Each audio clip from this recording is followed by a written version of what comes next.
Well, hi there, racing fans, and welcome to another edition of Winning Ways, where Laf's back from a little trip to Joburg. You had a bit of fun there? Absolutely. Went up to Mark de Kock's Bash and then on to the Summer Cup. Great day. Well done to everyone involved, from everyone at Phumelela. I thought they had put on a really good show. There was everything for everybody. The weather played ball apart from one shower. A lot of group racing. Very good day. Well, we'll be looking at that, but did you have a nice chat to our mate Clyde Basil? You sorted him out, gave him maybe a couple of jam tarts? And, no, he was gallivanting. He was organising things. He did go up to the commentary booth. I heard that they had Ravon came up, did some calls, but I didn't actually touch base with him. I saw Larry and Patrick and Rion. Well, at least you saw some of the sort of second in charges. Yeah, that's good. Well done. So let's move on. We're going to go into a big days program. We've got Vin Cox from Magic Millions. He's the managing director of Magic Millions on Your Call. He'll be telling us all about Magic Millions, what they've got in store for us this year and the sales to come, and some of the good horses that they've sold us in the past. But Laf will be talking to him later on. Let's go into our three to follow.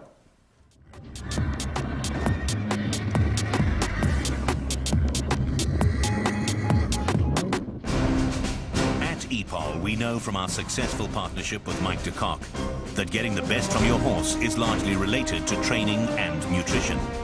However, successful racehorses generally come from successful stud farms who focus on optimum nutritional support for growing foals and young stock.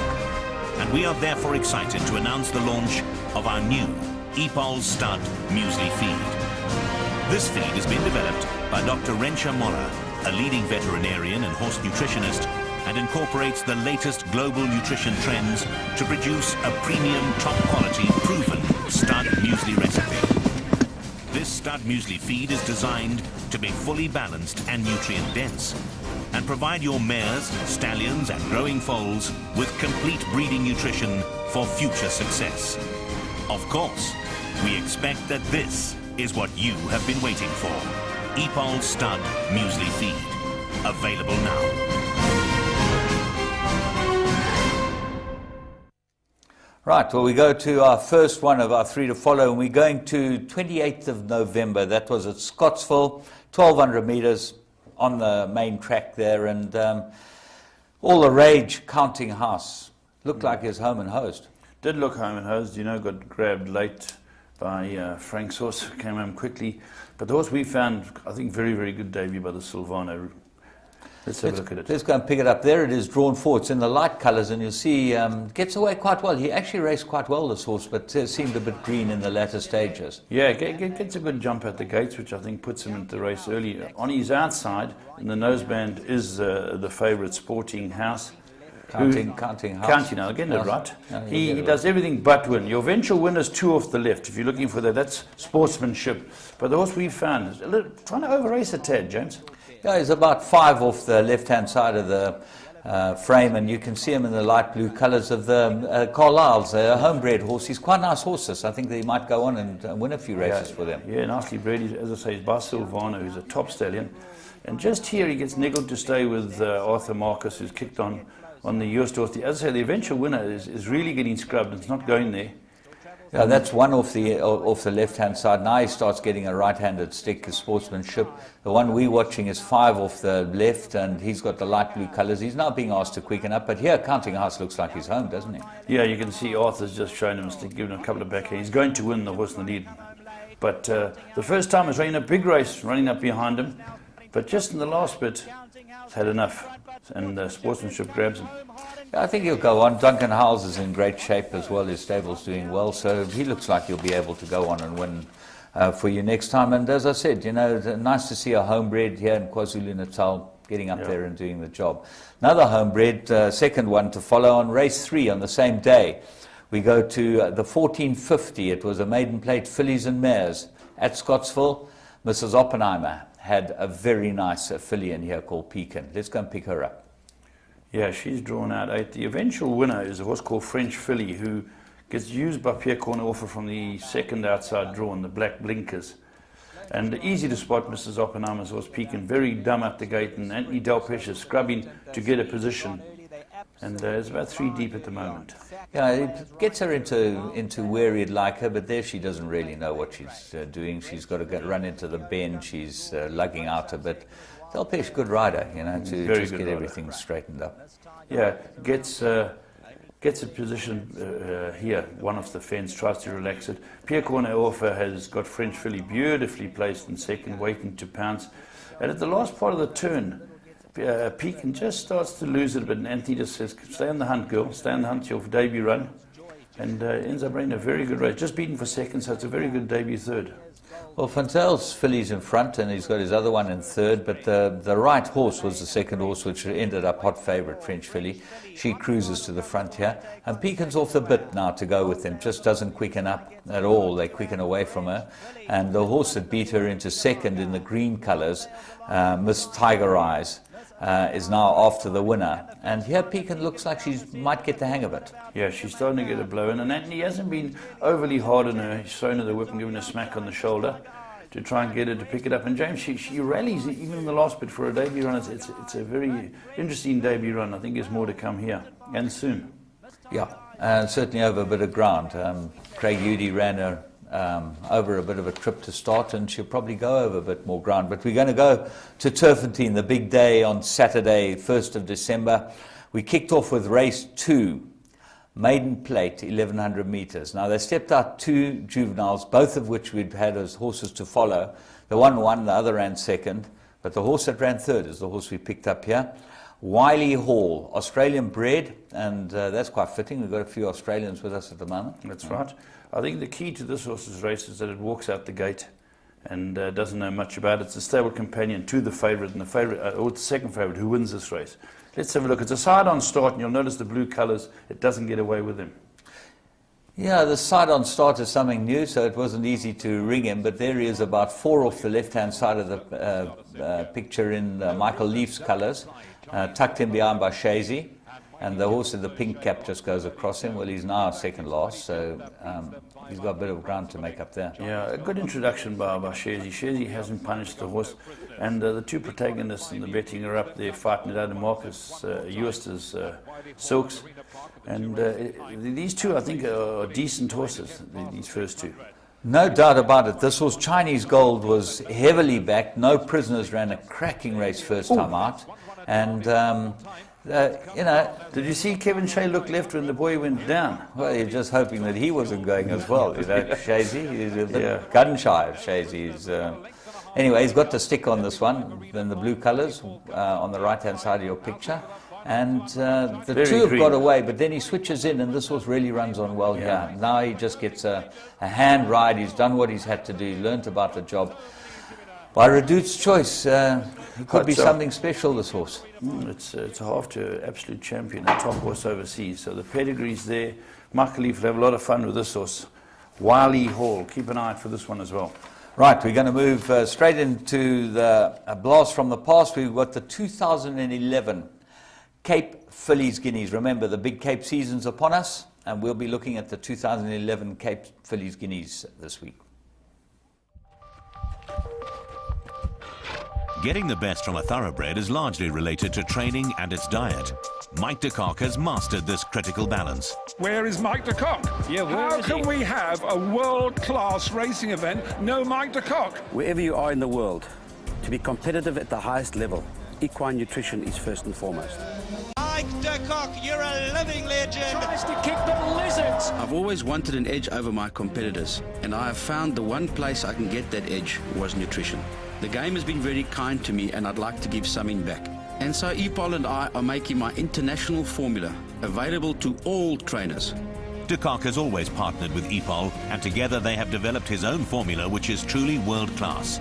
The feed is based on many years of research, but now we've pushed the formula further to something that today is a world-class product. I promise you, trainers will see the difference. Mike de Kock feed from EPOL. Available now.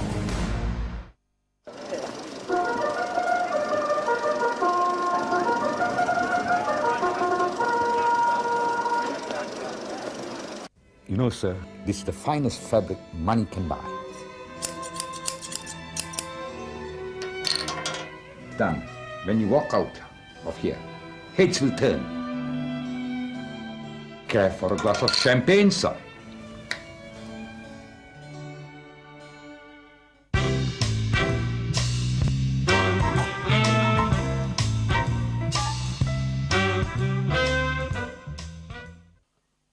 Princess Victoria comes up, moves in, set to race. Avantier Estate, Cape Phillies Guineas, Grade 1, all clear. Racing from that 1600 and Razzle Dazzle Rose dwelt as the pens opened, slotting in at the back of the field. Princess Victoria landed running, but Trinity House slips through along her inside off to set the pace. On the move, we got Super Elegant, so too Thunder Dance pushing through. Miss Ipaneema's 3 deep, improving position all the while. Back along the inside, we got Dubai Gina, and Madam Rooney is settling about 6 lengths off that leader. Next, we got Razzle Dazzle Rose. Then comes Bermuda Sloop, Ocean Swift, and Dark Journey is racing at the end of the line and sitting a dozen lengths off that leader as they head towards the 1000. It's Trinity House in front. She leads the way by 2.5, and tracking her in second comes the Princess. Next along the outside, we've got Super Elegant, 3/4 back Dubai Gina. Miss Ipaneema, the red colour, still 3 deep on the outside of Thunder Dance. Madam Rooney also starts to creep closer. Razzle Dazzle Rose, Bermuda Sloop, Ocean Swift, and Dark Journey will whip them in as they straighten up. Avantier Estate, Cape Phillies Guineas, 600 metres left to go. Trinity House is in front. Up there in second, we've got Princess Victoria, and Princess Victoria now starts to close ground on Trinity House. Along the inside comes Dubai Gina. Then we find Miss Ipaneema deeper out on the turf, and next comes Razzle Dazzle Rose. Along the inside with 300 metres left to go, Trinity House still in front. Here comes the Princess. She's being let loose with 200 metres left to go. Ladies and gentlemen, Princess Victoria has taken the lead from Trinity House, and we're looking at another royal performance as Princess Victoria, reigning monarch in the Avantier Estate Phillies Guineas. She takes the glory from Trinity House, Thunder Dance, and Dubai Gina. Well, the Princess in her day, my goodness, she's a race filly and champion in KwaZulu-Natal last year. But we're going to move straight into our plum of the week. This is an interesting one.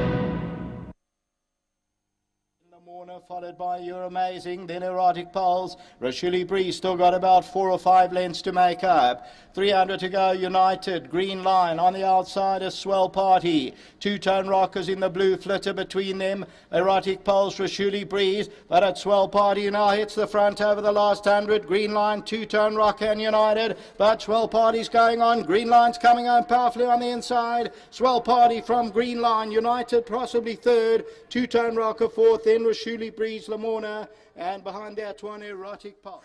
Well, there you go. The first leg of a nice double for Tony Riverland. And if you were into Swell Party, and if you'd listened to the Interbet podcast, we made it the best bet on the day. Tony had 3 on the day. 3 on the day. Yeah, well he won done with the to Stratum Tony. earlier in the day, and then he had the that's 2 right, fillies. yeah. Yeah. Ravi had a hat-trick, so well done to him. But tell us the betting. 3-1 you could have got on Interbet. It was 2-1 with the bookmakers, which is 50% better for your money. Now, the other thing that we must quickly mention about Interbet, if you're on the Mobi, or even if you're on your laptop, you can now get the live feed from the race course. Yes. On Interbet, so you've got a chance. I watched the Betting World Guineas live on the little phone. On the phone. Yeah. Absolutely fantastic. Well done to Interbet, and there you are. If you want to have a proper bet, that's where you go. If you want to watch the race, that's where you go as well. But you've got to have a bet with Interbet. Let's take a break.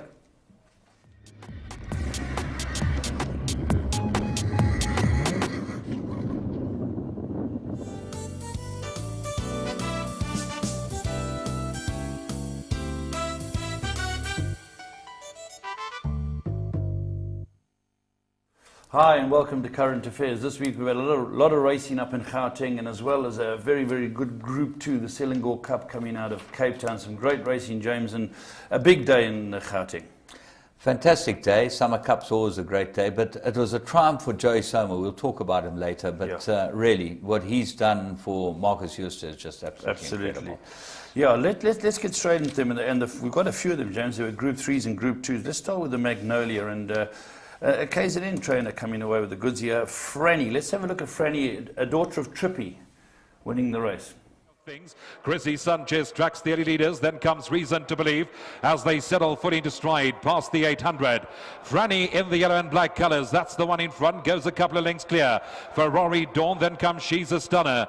Kinematic Countess hard up against the outside rail with Mary's Pride. Counter ridges between runners, then comes Reason to Believe. LaRussa's sitting next, 3 lengths off that leader as they enter the final 400. It's Franny, the one in front. Along the inside we got She's a Stunner, then it's LaRussa out the pack, starting to throw out a challenge. Stand side, Mary's Pride has come under a ride. Next we got Counter Ridge, and right down the inside King's Temptress in the Club Blue is also getting going. It's Franny in front. She's been there from the word go. She says come and catch me if you can. Towards the inside King's Temptress is taking off in the closing stages. Franny, King's Temptress, he's catching stride for stride, very close. Maybe Franny kept going from a fast finishing King's Temptress. Yeah, well done to Mrs. Oppenheimer, Gavin van Zalen, and of course Anthony Delpesh, a superb ride. The runner-up ran a cracker. They'd been 1 and 2 in a Group 2 at this course before. It was the other way around. Yeah, it's very interesting because this filly King's Temptress certainly last year looked like she might be a superstar, and she's ended up being beaten a couple of times. She did run a cracking good race, but a very good group winner for Trippy again. You know, so that's right. Well worth remembering. Absolutely. And King of Kings, the runner-up. Let's move on, Laf. Yeah, the second one's the Merchants. Nice to see a few boys have gone up from Durban and said, let's go and have a crack at the sprint. And it's gone to a horse called Jackador. And again, we've seen Anthony Delpesh. Let's have a look at the race. Soweto Stu drops about 2 lengths in behind the early leader. Then we find Mike's Choice racing towards the outside. Be Assured is sitting next towards the inside. Deliver the Power as they settle fully into stride. Head towards the 600. I'd say it's Chocolicious and Stand Side Coffee Shake. These two that goes the quickest. Next we've got Snowden towards the inside. Jackador. Hard up against the outside running rail, we got Two Tone, being followed by Mike's Choice, sitting further back, Captain Secret, Soweto Stu, Juan Tanamera between runners, as they enter the final 300, stand side, it's Coffee Shake, down the inside, it's Jackador, Snowden gets going, Chocolicious, behind that we've got Deliver the Power racing next, and then comes Two Tone, who's starting to kick, Coffee Shake, Jackador, taking off, we got Snowden, it's Jackador, that's taken the lead close home, Jackador wins it. Tight behind that between Two Tone and Coffee Shake for minor money. Next we had Snowden and Juan Tanamera. Yeah, well done to Sean Terry. Had a good few winners in the day. Nice to see Chris Van Niekerk, one of the bigger players. The Alchemy bred this. And by Toreador, a good plug for Toreador as well, James. He certainly turned out all right. I don't think that was the one they thought would win of the Toreadors. Linkman seemed to get left at the start. Yeah, he blotted his copybook early, James, and that didn't work out. But no, the Natal horses, especially Coffee Shake, you know, they haven't been able to work that horse, I believe, and ran a cracking good race on the outside. And also Mark's Choice, Guantanamera, Beirut, they weren't disgraced. Interesting to see Ravon Smith up there doing the commentaries. I know last week we had a go at the Japanese commentator, and we said that he should get lessons. You know? Yeah, that's right. Well, I got a call that that we had a go at Alan Schoolman. That was not the case at all. Dumpy, we wouldn't have a go at him. No, that's what I'm saying. He's our big mate, China. Of course, he's one of our Chinas, as we say. I want to get him on the show. Australian, you say, is one of your mates. He's one of your mates. Yeah, I'd like to get Alan Schoolman up on the show. So would I. 35 years he's been... couple of commentaries. Yeah, no, we've got to get him up here. But listen, if anyone thought we were having a go at Alan, it certainly was not the intention. Well, I'm glad to hear that, Laf, because I don't want to upset mates of ours. We haven't got many of them. We haven't got many left. Yeah. Are you going to have a go at the Aussies today? Or are you going to keep it tidy? I've got to be bloody careful. I'm keeping it really tidy. Can you see? All right. Amber Orchid, that was a bit of a letdown, wasn't it, for us Aussies? Yeah, a bit of a letdown. That's as much as I'm saying. Okay. All right, let's move on to next. There was a couple of really good races, and the next one was a Grade 3 race called the Fillies Mile. Let's have a look at this. Off that leader, racing next towards the inside, we got Forward Cover. Then we find Lady Tatty racing next on the outside. We got Mesmerizing Melody cornering at least 14 lengths off that leader as they straighten up. In the Filly Smile, Grade 3, powered by IG Markets. Woodnymph has been in front for most of the journey. Golden Dynasty along the inside. Then we find Al Kindi. Between runners there too, we've got Negev in the pink colours who's starting to quicken up. And down the inside we got Lady Tati. It's wide open as they enter the final 300. Negev, Jerry on the top, is now starting her move and she comes forward and hits the front. Jerry on the top has taken the lead. She's kicked for home. The chase is on. Firewheel comes out the back. Down the inside, Lady Tati, then comes Negev. But Cherry on the top. You can put the number in the frame. Cherry on the top beats Firewheel. Behind that vet, Negev, Lady Tati. Al Kindi will finish next behind them. Yeah, wonderful race for a great trainer in Norman Ferrara. It's another one for Mrs. Oppenheimer, wonderful for Sherman Brown. And the signs were there. A good day for Tiger Ridge. Tiger Ridge, the first of a double for him, the big double. So that was a very good start for the day for him. Yeah. The horse won well, James. Yeah, very well indeed. And it was interesting that a couple of these fillies absconded and went off to the Cape, didn't they? Yes, that's right. They got the system where they do the draw afterwards. So Mark covered bases. Yeah. Okay. Let's move on to what is always a very good pointer to the feature races over the year, the Dingons. It's a Grade 2 race. And a lot pointed to Hangman. He had come down to Durban before and won a Group 1 as a 2-year-old. And he looked the horse to beat. Great rider and striker straight him. And again, Sean Terry and Chris Van Niekerk. Let's watch them. 15 lengths cover the field as they straighten up. 650 metres left to go. In front it is the King and I that brings the Dingons field for home. Up there in second we got Here Comes Billy, and the Hangman has got running in him up the middle. He's still under a tight hold and now starting his move in the middle. Outside of that one we got Zebedel. Zestful towards the inside. Emerald approach into the final 400 and the Hangman has hit the front. Up the outside we got Sabadell, down the inside Zestful. Emerald approach gets going, and between them we got Living with Heart. It's the Hangman they got to get to. Up the outside Sabadell is running an absolute cracker into the final 150. The Hangman, Sabadell is trying to wear him down, but the Hangman had kicked away at the right time, and the Hangman wins the Dingons.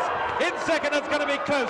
Stand side it was Sabadell involved in a photo with Killua Castle. Yeah, leading 3-year-old this, by Jalad and Chris Van Niekerk, Sean Terry sort of making their mark quite early on the day. Jeff Woodrup, second and third, he's got to be pleased. Yeah, I think he'd be very happy with the way things worked out. It was a Highlands bred horses, and Striker, when he gets him up there in a position on the right horse, he's brilliant. And I think he's going for the championship this year. Striker or Hangman? No, Hangman is the champion. Okay? Striker's going for the championship. Yeah. She will better be get running because Arthur Marcus is in town and Anthony Delpesh and Gavin Larena. No, Striker's on his bicycle. Do you think so? Don't you worry about Striker. Well, he's an old PE boy. He can pick up some rides down there. Yeah, no doubt.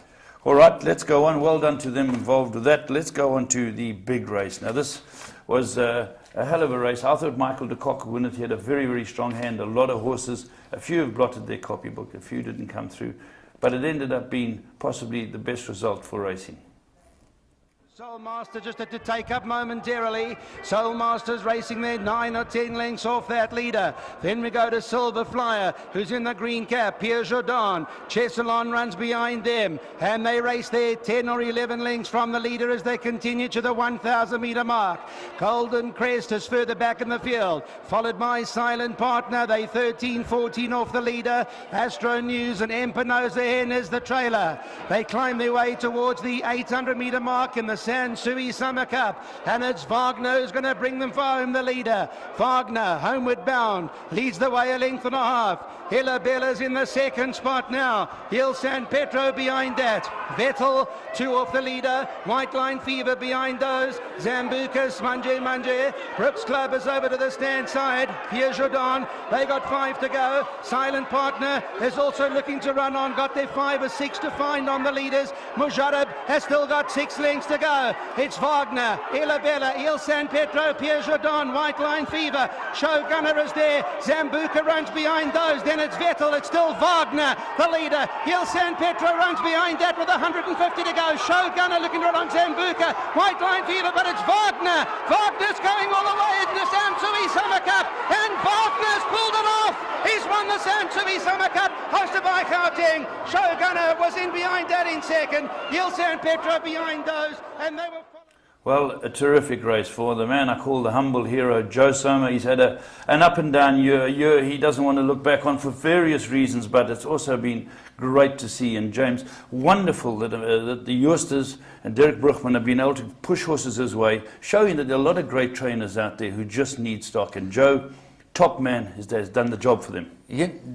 Not only is he a very, very good trainer, but he's a very nice person, Joe. And great you know, man. that's as important as being good at anything. Yeah. You know, Ricky Ponting's a great cricketer. Yeah. But we'll move on from I that. thought you were going to leave the Aussies alone. Sorry, okay. Let's stick with Joe Soma. No, when he retired today, so I've had a tear in my eye watching him. He caught a first slip by Cullis after the 8th on the board. It was really sad. But anyway, Joe, I see picked up. I see he had St. John Gray's reject jockey on. Yeah, great ride. Great ride. Kamala. Yeah, great ride by Mr. Kamala. He really is a good rider. He kept us all rolling. They pushed up a very good run by the runner-up, Shogunner. He stepped up to the plate in this league. Gavin Mazel's had a good day, and MJ nearly grabbed him. But a big day for Tiger Ridge, Mary Slack, Wilgebos. It really was great for them because Tiger Ridge has thrown a big one here. We had to go back to Cabernet. He's been a horse that really people have written off far too early. And he might just actually make it, Tiger Ridge, and he might just be worth going to. Yeah. But it was just a good result all round. Did you see the crowd down at the winner's box who'd come to welcome Joe? His friends, they were just tendy, led by Larry Weinstein, who races all his horses with Joe. Him and Greg Petzer, you know, your mate, the golfing pro. Yeah, from Zimbali, the Zimbali Pro. The Zimbali Pro was there. With a handicap pro. They were all there, and it was a really, really emotional time. A very good interview by Andrew Bond, and I'm very, very pleased with that result. Yeah, I think there's no one in this country that's not pleased with that result. Correct. And Joe, maybe we can take him to Australia, go and buy some horses for Marcus. For Marcus, I think Marcus might support him. Yeah, he's a humble hero in my eyes. Well done, Joe. I'm proud of you. And your assistant. Very, very good job. Gabby, top man as well. So they've done well. Right, let's move on to Ibitombi Challenge, a Grade 2 race. And this is where Michael de Kock's two horses came out. And the reason is they're going for the Fillies Guineas in Cape Town. And let's go and have a look at this race and we can talk about it. Along the inside as they become homeward bound, and they race their six off the leader. Enchanted Kingdom's back along the inside, and Go Indigo as the trailer. Homeward bound, and it's Without Malice, the leader in the Ibitombi Challenge, powered by DeFi, and they lead the way 2 or 3 lengths. Lufa's in the second spot. Happy Archer hooks to the grandstand side in the white sleeves and the white cap, has got 2 lengths to make up, but is running on all the while as they come down into the final 400. Luva, Happy Archer on the outside is Demanding Lady. Without Malice is there. Amura Fair is racing in the middle. They spread across the track. Luva on the inside. Happy Archer on the outside. Enchanted Kingdom looking to get going in the middle. Then Amura Fair further back. But it's Happy Archer on the stand side. Luva, Enchanted Kingdom is looking to get going as well as Demanding Lady, who flies late as they get to the line. It's mighty close. Maybe Demanding Lady. Luva on the inside. Happy Archer's in a photo with Enchanted Kingdom. It's very close. Right, Demanding Lady, a fantastic win by Dynasty, bred by Hemelanada, and Chase Majan, and the Greek hang glider has given him a chance, and he's taken it with both hands. Yeah, it was a very good day for multinationals as far as trainers are concerned. The jockeys, he's the Greek boy. Yeah, the jockeys were Mauritians, there were all types of. The trainers. Good gracious, we had Cypriots, we had Greeks, we had Lebanese, we had the whole team. No Dutchman. No Dutchman. No Scots. Yeah, well, Van Zyl might call himself. He might. Yeah, he had a good day. The big Dutchman, you know, the big oak, okay? He went missing. Yeah. He said it was a good day for multinational traders. But well done to Lucky Larkus. He's certainly making his name as well. And the gaps he's given Chase Majan have been fantastic. He's taken them with both hands. And again, Dynasty coming through. Yeah, it was a good race, and we're just going to have a break and go and watch Philadelphia Park, and we'll be back. Right, now we're back talking about the big day at Turfentine, and we moved on to the Racing Association Handicap. Get it I'm right, breaking his teeth in for a Pull it Rottweiler. Yeah. It's a Grade 3 race, and Avenue of Gold. Let's go and have a look at this. Waiho mowing, and it was a good day's racing for him as well. Start their way around the turn in the Racing Association Handicap, and brought to you by Gauteng. They're homeward bound with 800 metres left to go. In the black colours, Hawk's Eye is the leader. In second, Campo de Santana. On the inside is Avenue of Gold. Yerman is in the green colours. Atlantico Kolkata's in the blue. Is going to go shop down the inside as 2 or 3 lengths off the leader as they come along now to the 500 metre marker.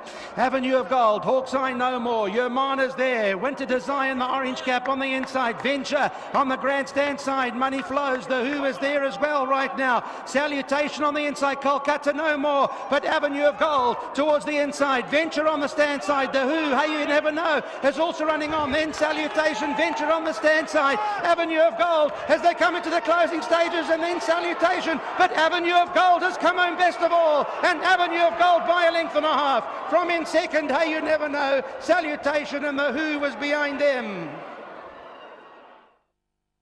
Yeah, as I say, a wonderful day for Waihomo. He had 3 winners. He won the first 2 races on the card with the horses that he fancied. We popped into his box to see Sash Metzen, and there was a disco in there. It was the most raucous party I've been to on a racecourse. They were celebrating and going mad, and shooters, and they had a great time. They had 3 winners. Wonderful day. That's how you should race. Well, all I can tell you is I saw De Kock on Sunday, okay, Michael De Kock, and Yes. he looked in very bad shape. He's putting Diane on the plane to Cape Town to go and look after his horses. Well, I'm glad he wasn't going on the plane to Cape Town to look after the horses, because they need to look after him the way he James, looked. He said he had a late night. One thing about those trainers there who've got boxes upstairs, I could have taken a beautiful photo. There was Joe Soma, Michael Lazzie, and Mike De Kock. Looked like the Greek was front row, sitting on this couch, talking and drinking and reminiscing, having a good laugh. Michael Lazzie's box, also the RA box, they were all going well, and Mike De Kock's box as well. So well done to all of them. But this one here, Albert Hall, James. Albert Hall, very nice to see an Albert Ascot Hall. stud. Yeah. And Out Randy of an Al Danielson. Mufti mare, yeah. Yeah. All right, let's go to Cape Town now, James. Now, a lot of people have been watching this race with great interest. Let's have a look at the race. We can talk about the Selangor Cup. It's a grade 2 race, run over a mile at Kenilworth. Off this leader.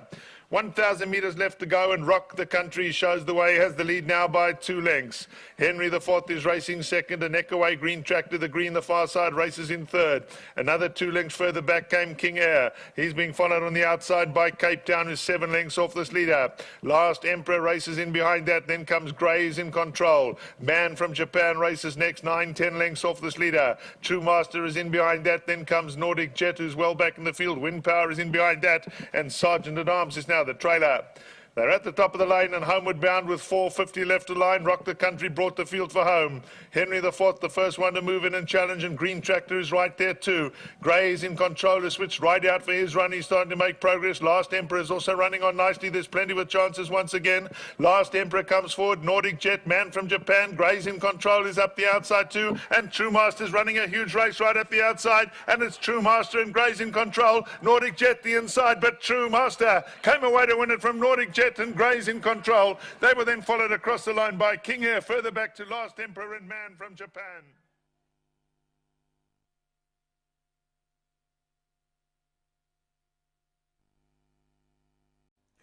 Right, the big race, James, down in Cape Town was the Selangor Cup, a wonderful pointer to the Cape Guineas. Some very good young horses have stepped out, and funny enough, I think 2.7 lengths covered the first 7, but 2 dominated the betting, and they ran 1 and 2. Yeah, I think there were a couple of disappointments. Chavadora, Abercrombie, they were the disappointments of the race. Chavadora was beaten 2 lengths, James, but I agree with you. Yeah, you just got to believe Yes, that these horses are better than him. You know, he had every chance in the race. King of Pain is a really gutsy, good horse. A lot of people were saying the runner-up was unlucky. He looked to be jostled coming into the stretch, James, and then flew, but the winner did give him weight. So they both came out of this race with a lot of merit, both very, very good horses. What I liked about it is this was the winner. King of Pain is by Gray's Inn. I've always liked the stallion. He's starting to fire, James. Yeah, well, he's beautifully bred. He's by Zabeel. You know, he's got to make it as a sire. And what's interesting is that he's producing some precocious horses, which is very good. You know, Zabeel, you wouldn't expect them to be that early. This horse, King of Pain's useful. Yeah.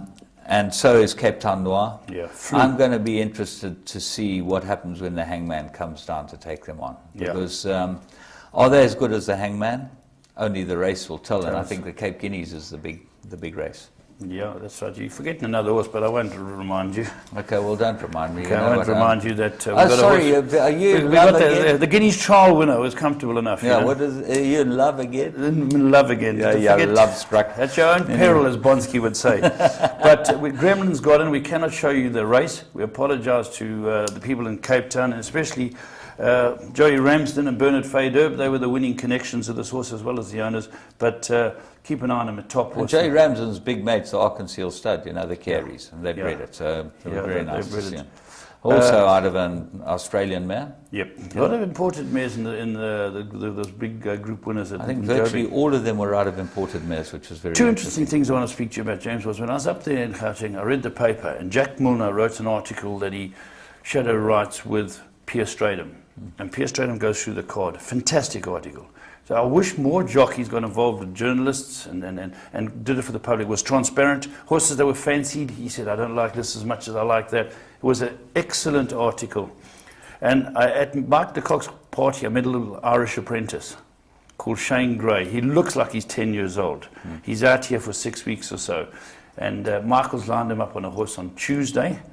So those of you look up. So we got an apprentice pikey. We had the pikey last time. Mike de Kock brought him out, and he got beaten on a couple of hotties of Mike de Kock's. Now we got the apprentice pikey. Apprentice pikey. Shane Gray. Shane Gray. And what 50 Shades of Grey? 50. What happened, James? You know what happened? The last race came along, and a rider had to stand down on Tap Tap Makatini. Yeah, Gavin Larena. Gavin Larena had to stand down, so they didn't have a rider for this horse. And luckily, young Shane Gray was there, and Diane de Kock said, he's our apprentice, put him on. They stuck him on, he got beat ahead, his first ride in the country. So a wonderful start for we'll the young watch lad. Shane Gray with interest. See how many more of de Kock's good things he can get beaten on. Could end up as the pikey apprentice in Dubai. Yeah, that's right. Shall we move on left? Because, you know, we've got... Have you got anything else? Yeah, the only Black Caviar's back in training. You know, we got the Aussie theme today, and I thought that would be nice to say. 5 weeks' time, Lightning Stakes, that's what they're looking at. It will be a comeback again. She's won it the last 2 years, so that's going to be fantastic. And that's it. Yep, no more from current affairs. Right, we will be back with Vin Cox, the MD of Magic Millions, and he's going to take us through your call. We'll do that in 2 segments. So start it off with Laf, and I'll look forward to seeing you next week.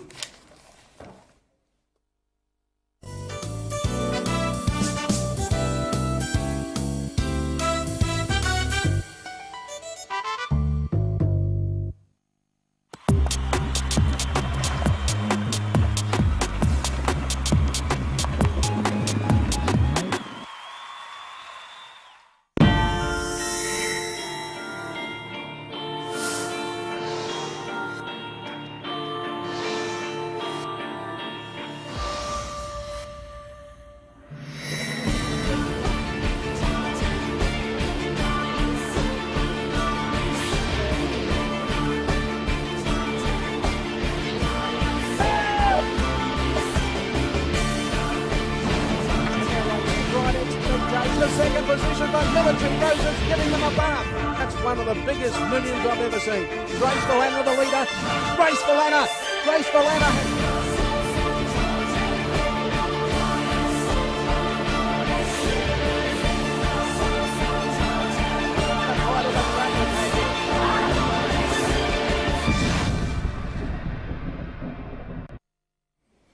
Right, it's wonderful to have Vin Cox. He's the MD of Magic Millions. He's out here travelling around the country speaking to his friends. It's wonderful to have you here, Vin. 5th time you've been here? Yeah, the 5th trip, Laf, and very much enjoying it as we always do. Always have a good time meeting the guys at these functions. Let's talk about you first. You're MD of Magic Millions. How did you get involved in thoroughbred industry? I started off growing up on a farm in central west New South Wales, about 3.5 hours west of Sydney, where my grandfather and father and uncles raced and bred horses, and that's where I got my sort of grounding, if you like, and my interest in the game.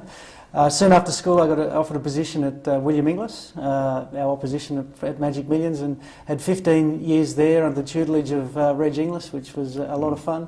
And after 15 years decided it was time to start my own business as Vincox Bloodstock as a private bloodstock agent, and had 8 years doing that and very much enjoyed that, and was enjoying my time as my own boss, and then received a call from Jerry Harvey, the owner of Magic Millions, offering me the position at Magic Millions. So it was one of those decisions that you had to take. You had to take.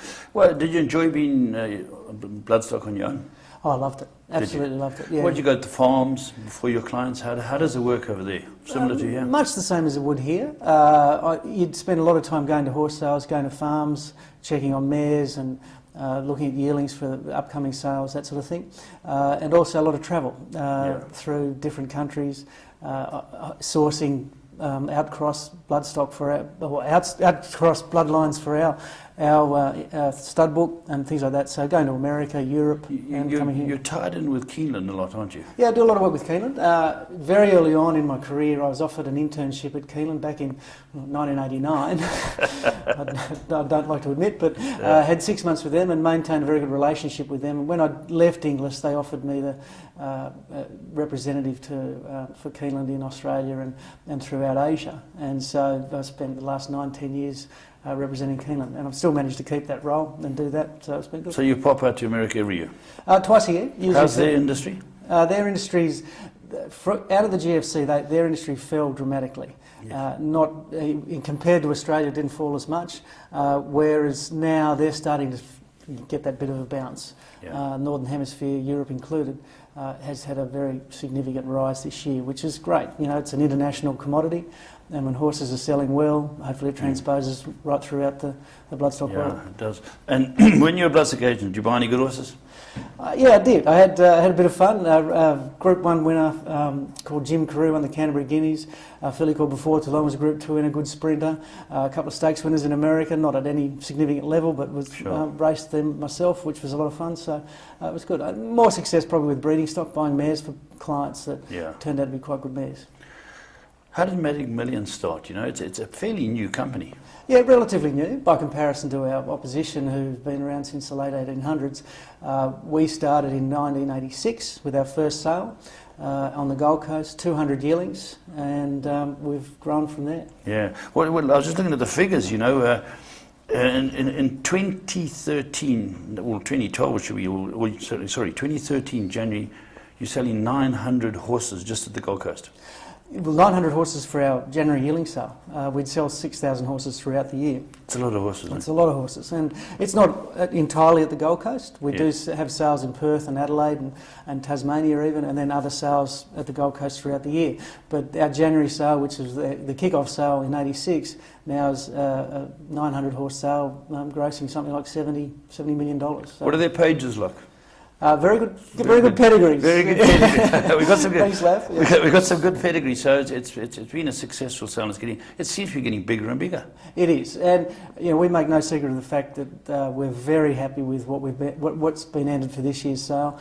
Our pedigrees have improved dramatically over the years, and we're very comfortable with the horses that we've got in our catalogue. The concept started out with big forward types of horses that were going to be good 2-year-olds. We haven't stepped away from that, so we do focus very heavily on the individual when we select them for our sales. Australian racing puts a lot of emphasis on speed and young horses.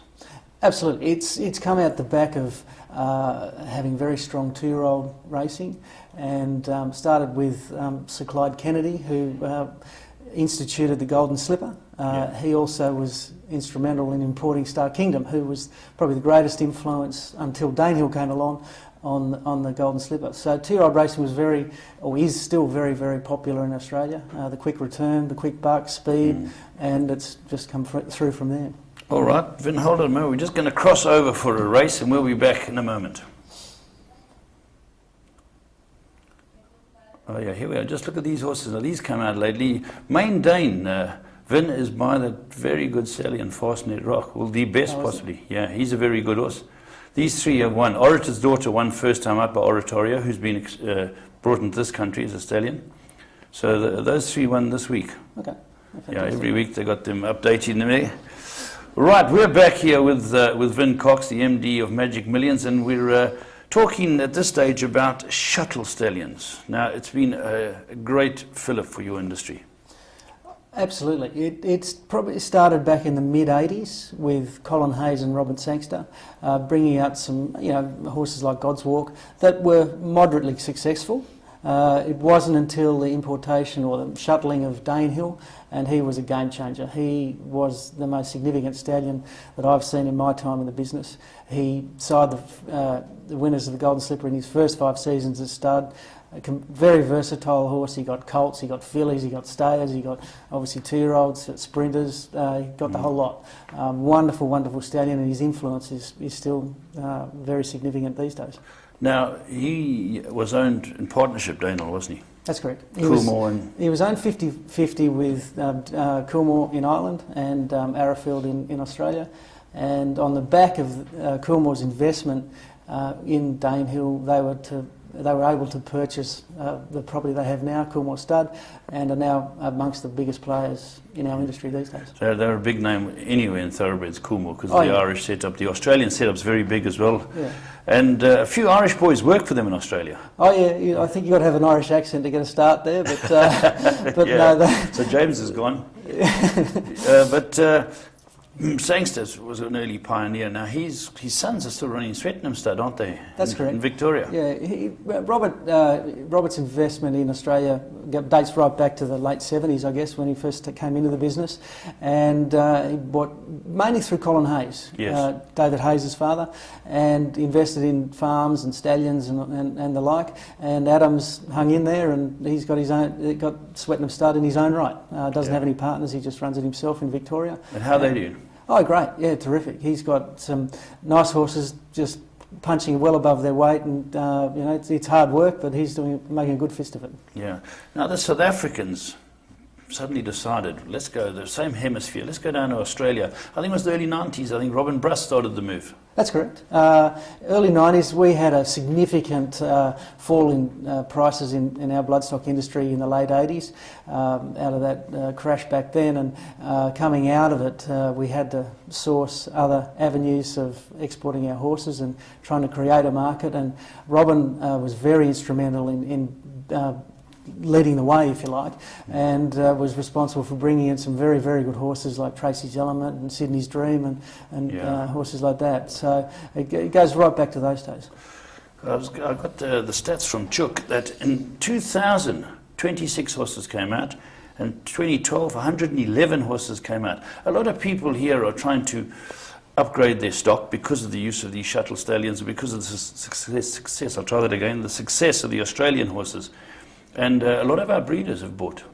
Yeah, I think this cross-pollination of bloodstock, whether it's Australian-bred horses coming to South Africa or American-bred horses going to Australia or what have you, this cross-pollination seems to work. And if you look at our industry with the shuttle concept as well, look at our industry, we've had access to probably the best stallions anywhere in the world. We've drawn stallions from America, from Europe, from Japan, all congregating in Australia at the one time, which has allowed our gene pool, if you like, to be amongst the best in the world, if not the best. And you've got a reverse shuttle policy now. Yeah, well, it's not so much a policy, but it's something that's come out the back of this significant investment from the Australian breeders, that our stallions are seen to be commercial in the Northern Hemisphere. We've had Fastnet Rock reverse shuttle to Ireland. I think they've pulled that at the moment just with... Is that, sorry to interrupt you, Ben, is that because of the costs involved with insuring horse to travel? Yeah, it would be around that. I'd imagine it'd be huge. The horse earns something like $20 million or probably $40 million annually in our part of the world, and to insure against the loss of use for that would be astronomical, I would think. Then we've got horses like Lonhro, who's gone very good stallion. Absolutely. He was champion stallion last year. You've got champion two-year-old of last season in Piero, who's just an outstanding horse. He's standing in North America, Lonhro, and amongst other horses. Choisir. You saw one win for Tony Rubin yesterday. Yeah. Great racehorse, great sprinter. Absolutely. And he led the way of our horses leaving our shores to race in the Northern Hemisphere, race at Ascot, and he has basically put us on the map, on the racing map certainly, and with his influence as a stallion in Europe and America and obviously here and Australia, it's great to see. Yeah. Aussies dominate the sprinting world? No doubt. No doubt. Yeah. We've seen at Royal Ascot. Yeah. And when you get the dirt sprint races in Dubai, the big American horses seem to do well, but the turf races, the Aussies are way, way clear. Yeah, it goes back to what we were talking about before. Our sprinters are very, very, very good. We've obviously had Black Caviar who competes at Royal Ascot. We've had horses that have won nearly every year at Royal Ascot. And then you look at the Hong Kong Sprint. I think the first something like 10 runnings of the Hong Kong Sprint were all won by Australians. It's amazing, yeah. Quickly touching on Black Caviar, the best sprinter you've seen?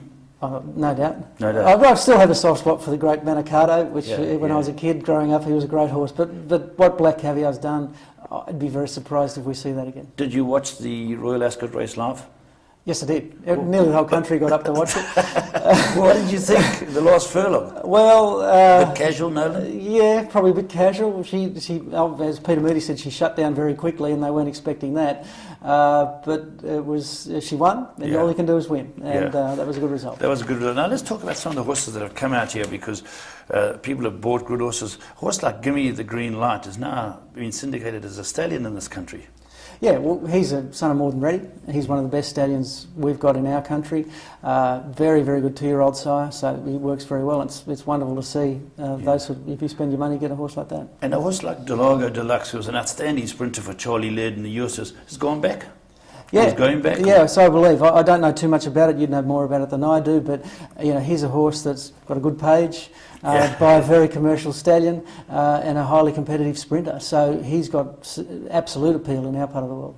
A lot of South African guys have gone out and bought, have linked up with the ex-South African James Bester. He's still going strong, James? James is a very good judge of horse and has a long history of buying outstanding horses. He does a lot of work, puts a lot of work in. He's got a good eye for a horse. It works well. It works well. And, South Africa, Fred Krabbe, a very, very big player in the game. He had Rocket Man. All South Africa know Rocket Man. Patrick Shaw is a South African boy who trains it. Very good horse. Yeah, very good horse. He came out of our sale, our national sale. Only made, I think, 60,000. Something like so it's at that level to get a horse of that significance is... good luck. And it can be done. Absolutely. It can be done. His brother was our giant. He ended up in Dubai. He won Group 1 sprints. He was a very good horse, also trained by Charlie Laird for the US as our giant. And we've had a Sun Classique. Interesting thing about Sun Classique, Lionel Cohen owned a share in it. Now, Lionel Cohen is training out your neck of the woods. That's right. Lionel and Caroline have basically immigrated to Australia. Sun Classique, he put her in foal to Oasis Dream, I think it was, and sold her a couple of years ago for 2 million Australian. So it was a good turn for that team. Yeah, so. I was just looking at some of the horses that came out of there. Michael Bass, who I know you're touching base with, got Castle Thorpe out. He wasn't an expensive horse. He's been a very good horse. He's won in top sprints. He's running in the Vodacom Durban July. So there's some very, very good horses. Mabuba Amani, I should say. Hollywood Boulevard, who beat the mighty Igugu, who's in Dubai now. Yeah. These are very, very good horses. Yeah, well, there's no doubt that our horses are very, very competitive down here in South Africa, and you don't need to go and spend buy at the top of the market in our market to get horses that can be very competitive here. So how many thoroughbreds would you export to you? Lots. Oh, it's something in the 20,000s. It's a lot of horses. It's a lot of horses. They go all over the place. Everyone gets Aussie horses. Well, you've got to remember our foal crop's something like 17,000. So every year there's another 17,000 horses that are produced. So there's got to be an outlet for them somewhere. But we work very hard on our international markets, whether it's through Asia or South Africa or even some go to New Zealand. It's a very important part of our market. Yeah, you're going to be keeping an eye on obviously, I know Chuck does, and Val, who works, who keeps an eye on what they do all over the world. At their fingertips, they know what the Aussie horses are doing. Like, they'll know how Igugu does in Dubai. They'll know instantly what's happened. They're programmed in. Yeah, exactly. They make us look good. Well, what's very, very good about your catalogue and that, especially as your major sale coming up, is that if a guy goes there to buy it, he can get on his iPad. There's a photograph provided of the horse he likes. He can just send the photos to anywhere in the world. Wonderful concept. Yeah, ideas, and we also have Sirecam doing video footage of them walking as well. So you've next to have seen the horse, even if you're not in a different continent. It's a great concept. It's fantastic. And you can sell horses. And The sales, the big sale starts on the 9th, is that right? 9th of January through to the 13th of January. We've sessions 1 to 4, which is our premium session, and then we have session 5, which is a step down again, and a wonderful race day in between, all mixed up in all of that. Fantastic. And then in June you've got another wonderful sale of people like Mickey Goss, Lawrence Werners. They go out there and they buy. Yeah, well, June's our national sale, what we call our national sale. We have a weanling session where we've got somewhere around in the vicinity of 600 weanlings. Then we have yearlings, about a similar number, another 600, and broodmares, or mares in foal or mares off the racetrack. So a lot of horses, something for everyone, and obviously Mickey Goss being a very keen weanling purchaser, that's where his interest is there.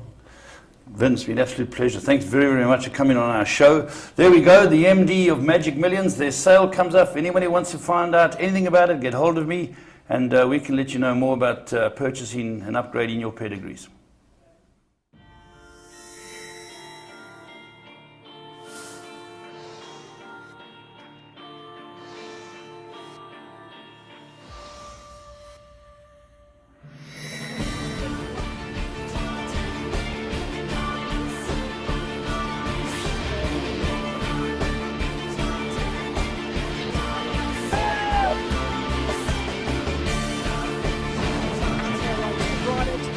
The second position, but Military goes as giving them a bath.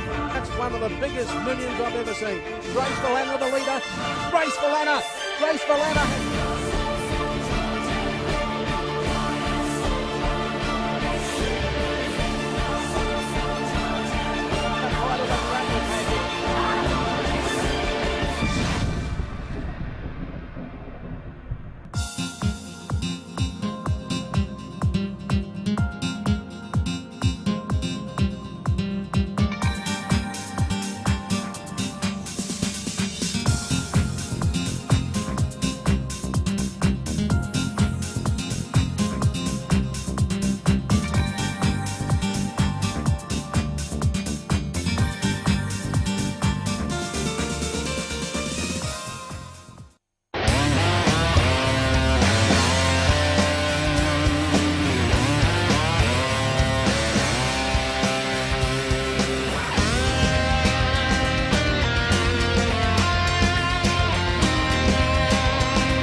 Interbet gives you a unique perspective on the event you wish to wager on.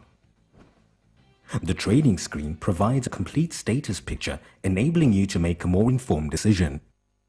For example, take a look at the percentage at the top of the back column. The closer the number is to 100%, the higher the overall wagerings become.